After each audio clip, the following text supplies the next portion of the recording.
Happy Saturday.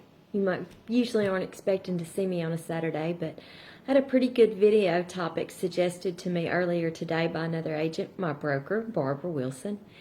So I thought that I would record this video while everything was kind of fresh on my mind. We get a lot of requests to list houses, and sometimes you may be wondering how we go about coming up with the list price for your house. Well, I'd love to get you $1 million for your house, as would any agent in my office.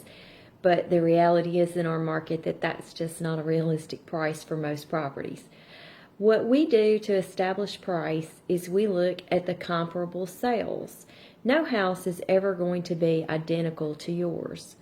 But by comparable, what I mean is a similar location, similar square footage, similar bed and bath count, and similar finishes, because some finishes in a house bring up value while others really don't create a lot of value, and some finishes actually detract from value.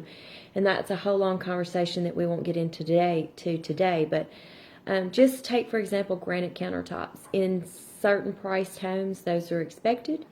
If you have a $50,000 house in not a very desirable area, then granite countertops were a waste of money for you. I hope you enjoyed them because it's not going to bring you value when you sell. So we look at the comparable houses that have already sold, not what is actively on the market. We could all ask whatever we wanted to ask for a home, but the reality is that in the final pricing phase, an appraiser and a buyer are going to be the ones that dictate price. A home is only worth what a buyer is willing to pay for it. And a buyer may be willing to pay more than an appraiser even says it's worth if it's not a cash transaction, if it is being financed on any of the loan types that I've taught you about previously.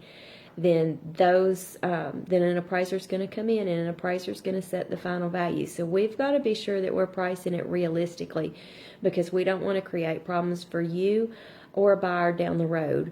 We try to price it up front for fair market value. That fair market value in our area can be homes that sold typically in the last 3 to 6 months, maybe even longer if you have a very unique home or a home with a lot of acreage. Sometimes we have to look maybe back to the 12 months of prior sales if you've got some unique finishes like that. You guys have a great Saturday, and we will talk to you soon.